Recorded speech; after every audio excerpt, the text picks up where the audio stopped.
This past week, in the war in Ukraine, the Kremlin threatened nuclear escalation to scare Washington, refused new peace talks, and unleashed one of its largest missile and drone attacks of the entire war. Yet, behind the bluster, cracks are showing. Ukraine is striking deep inside Russia's energy lifeline. NATO is building a drone wall to block Moscow's hybrid warfare. But before we get into it, make sure you're subscribed, as it helps me out big time. So firstly, the Kremlin is trying to set the rules of the game before winter. On September the 23rd and 24th, Dmitry Medvedev, the former president and now Security Council deputy chair, threatened that the US must stop weakening Russia with sanctions or face direct conflict and nuclear risks.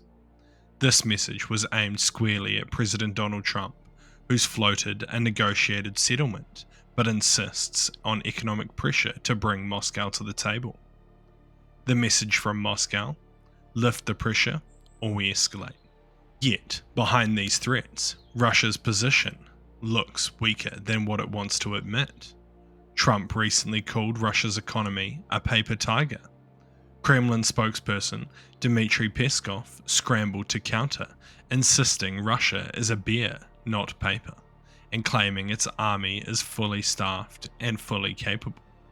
In reality, the cracks are beginning to show.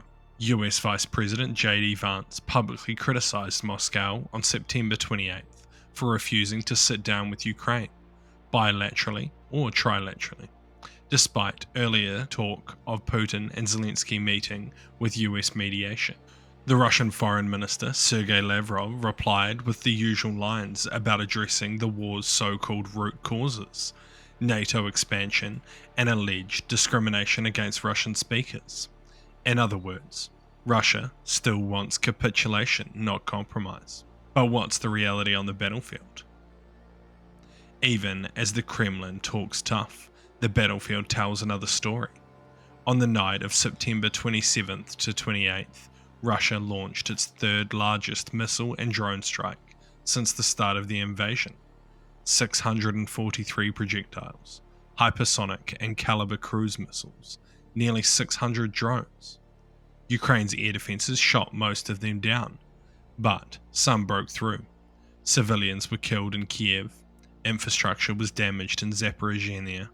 But Ukraine isn't just defending, it's striking back and deep inside Russia.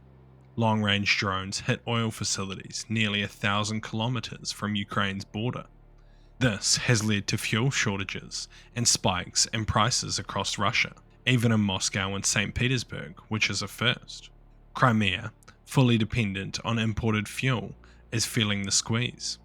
These strikes don't just hit logistics, they shake up Russia's sense of the safe homeland. Facing heavy losses, Putin signed a decree on September 29th to begin the fall conscription, 155,000 new draftees. Officially, they won't serve in Ukraine, but history shows that many will be pressured to sign contracts and end up on the front line.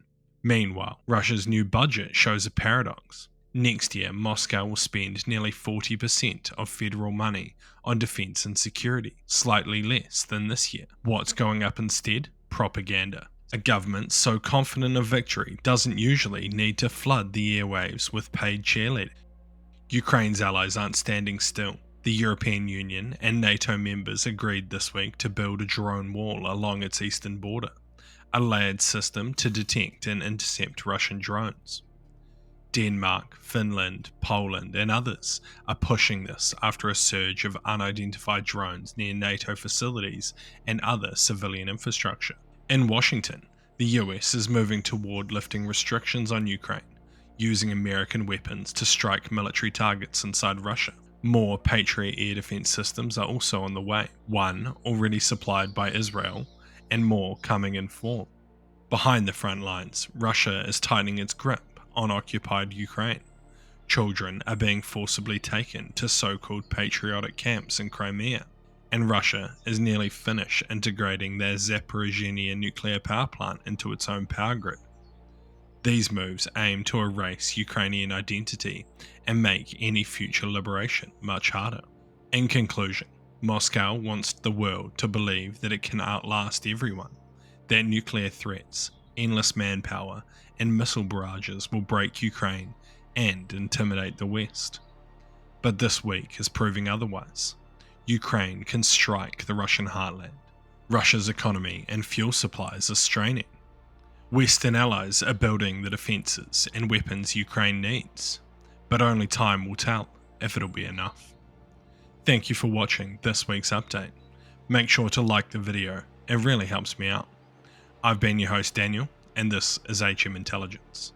I'll see you next week. See you!